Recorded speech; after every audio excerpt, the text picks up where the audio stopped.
আসসালামু আলাইকুম প্রিয় শিক্ষার্থীরা, আশা করি সবাই ভালো আছো। স্বাগতম তোমাদেরকে সালে একাডেমিতে। আজকের এই ভিডিওতে আমাদের এইচএসসি গণিত বইয়ের নির্ণায়ক সম্পর্কে আলোচনা করব। নির্ণায়কের অনুরাশি এবং সহগুণক নিয়ে আলোচনা করব।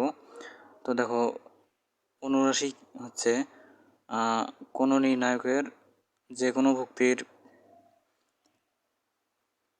অনুরাশি হচ্ছে ওই ভুক্তি যে সারিতে এবং যে কলামে অবস্থিত সেই সারি এবং সেই কলাম বাদ দিয়ে যে অবশিষ্ট সারি এবং কলাম থাকবে তা গঠিত নির্ণায়ক।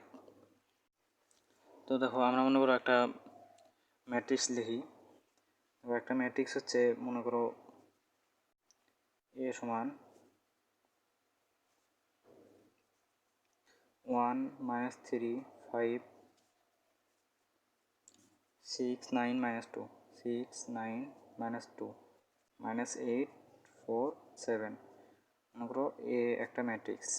তো এই ম্যাট্রিক্সে যদি আমরা নির্ণায়কটা লিখি, দেখো নির্ণায়কটা হচ্ছে 1 -3 5 6 9 -2 -8 4 7। এটা হচ্ছে এই এ ম্যাট্রিক্সটা নির্ণায়ক। তো অনুরাশি হচ্ছে এই নির্ণায়কের যে কোনো একটা ভুক্তির,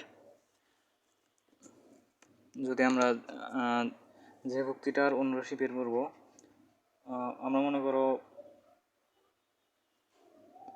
4 এর অনুরাশি বের করব। মনে করো এই 4 এর অনুরাশি বের করব।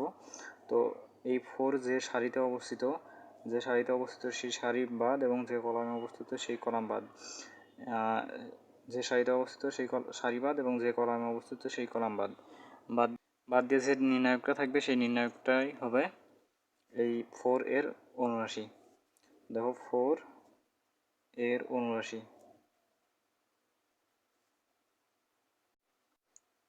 সমান, দেখো 4 এর কলাম এবং সারি বাদ দেওয়া থাকে 1 6 1 6 5 -2 5 -2। দেখো এটাকে যদি আমরা নির্ণায়ক মান বের করি, দেখো -2 মুখ্য কর্ণ বরাবর ভুক্তিগুলো গুণ, -2 মাইনাস গণ্য বরাবর মুক্তিগুলো গুণ, 5 6 30, এটা হবে -32। তো এটা হবে হচ্ছে 4 এর অনুরাশি। তারপর দেখো, আমরা যদি এখন 6 এর অনুরাশি বের করতে চাই, দেখো এই 6 এর অনুরাশি যদি আমরা বের করতে চাই, তাহলে 6 যে সারিতে আছে সেই সারি বাদ, যে কলামে আছে সেই কলাম বাদ, এই সারি বাদ এবং এই কলাম বাদ, তাহলে থাকে 3 4 5 7। 6 এর অনুরাশি সমান 3 4 5 -3 4 5 7। তো এটার সময় আমরা লিখতে পারি মুখ্য কর্ণ বরাবর যে ভুক্তিগুলো থাকবে সেই ভুক্তিগুলো গুণ, -21 মাইনাস ঘন বরাবর ভুক্তিগুলো গুণ 20 ইকুয়াল -41। তো এখন দেখো, যদি এই 6 এর সামনে একটা মাইনাস সংখ্যা নেই, দেখো -3 এর -3 এর যদি অনুরাশি বের করি, দেখো -3 এর অনুরাশি সমান, দেখো -3 যে সারিতে আছে সেই সারি বাদ, যে কলামে আছে সেই কলাম বাদ, যে সারিতে আছে সেই সারি বাদ, তাহলে থাকবে 6 -2 6 -2 -8 7 -8 7। এটাকে যদি আমরা সমাধান করি, দেখো 6 7 42 মাইনাস 8 2 গুণে 16, তাহলে এটা আমরা পাবো হচ্ছে -16 করলে আমরা পাবো 26। তো এটা হবে -3 এর অনুরাশি। তো এখানে মাইনাস চিহ্ন আছে বলে যে এখানে কোনো চিহ্ন পরিবর্তন হবে সেটা হবে না, অনুরাশির ক্ষেত্রে এটা কখনোই হবে না। দেখো এখন অনুরাশি আশা করি তোমরা পারবা, এটাতে আর কোনো সমস্যা থাকার কথা না।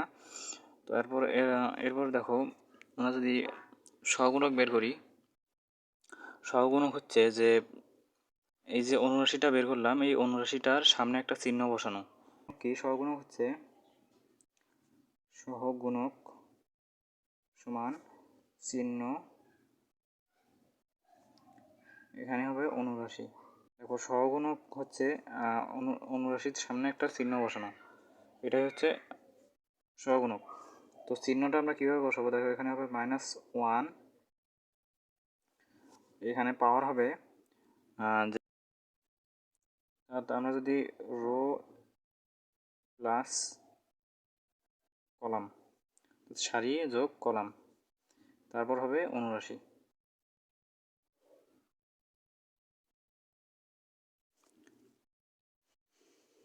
এই যে নির্ণায়কটা আছে, এই নির্ণায়কটার মধ্যে যদি আমরা 4 এর সহগুণক বের করতে চাই, তাহলে 4 এর সহগুণক সমান, দেখো চিহ্ন -1,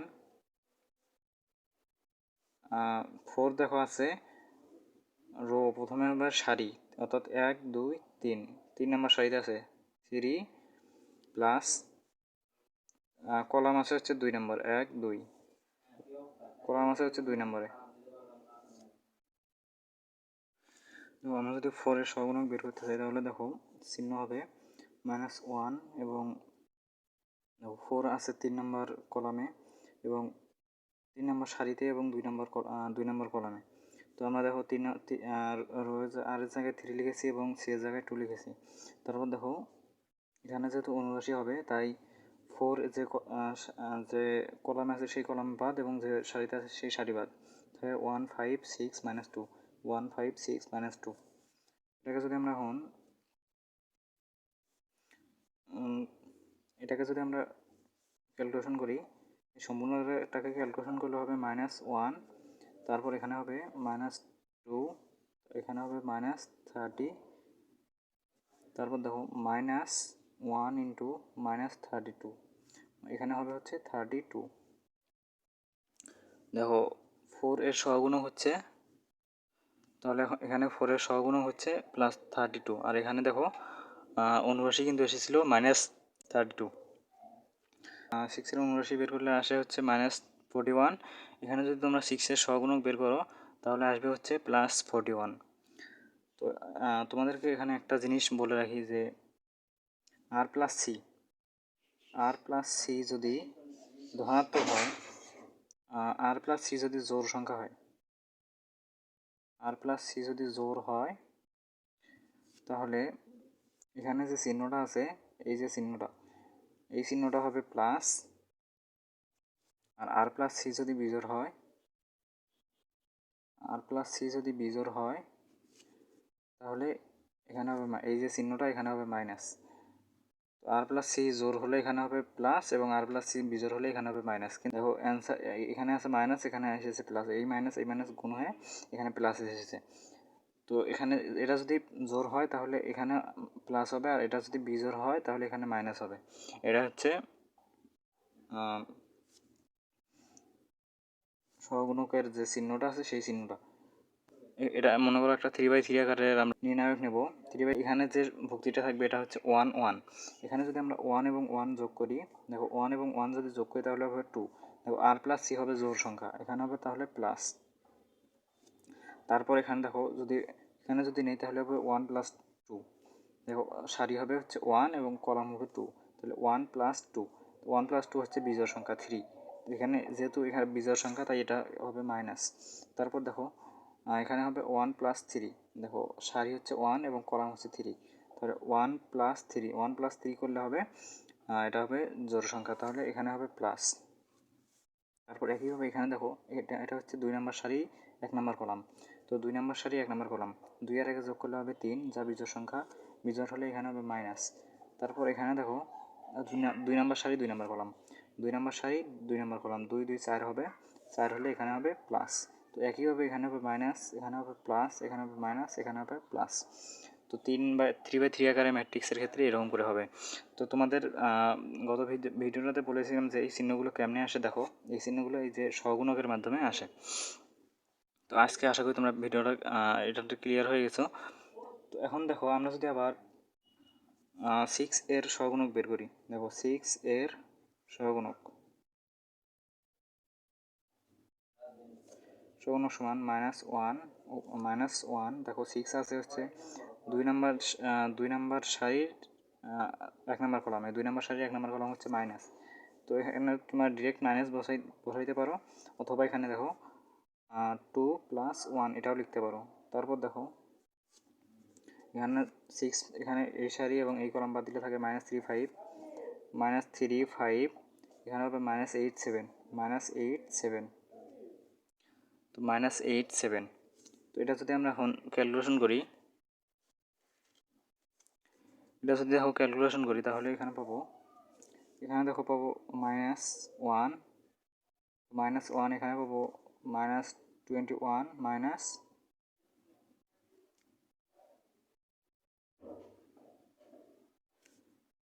এখানে দেখো এই সারি, এই কলাম বাদ এবং এই সারি বাদ, তো এখানে এই 8 হবে না, এখানে হবে এখানে হবে +4, এখানে 8 হবে না, তাহলে 4 5 গুণ করলে পাবো 20। দেখো মাইনাস সমান -41, এটার সামনে একটা হবে মাইনাস, তো মাইনাসে মাইনাসে হবে +41। দেখো 6-এর সহগুণক হবে +41। তো এটাই ছিল আজকের অনুরাশি এবং সহগুণক নিয়ে আলোচনা। তো দেখা হবে পরবর্তী ভিডিওতে, আশা করি সবাই ভালো থাকবে। আল্লাহ হাফিজ।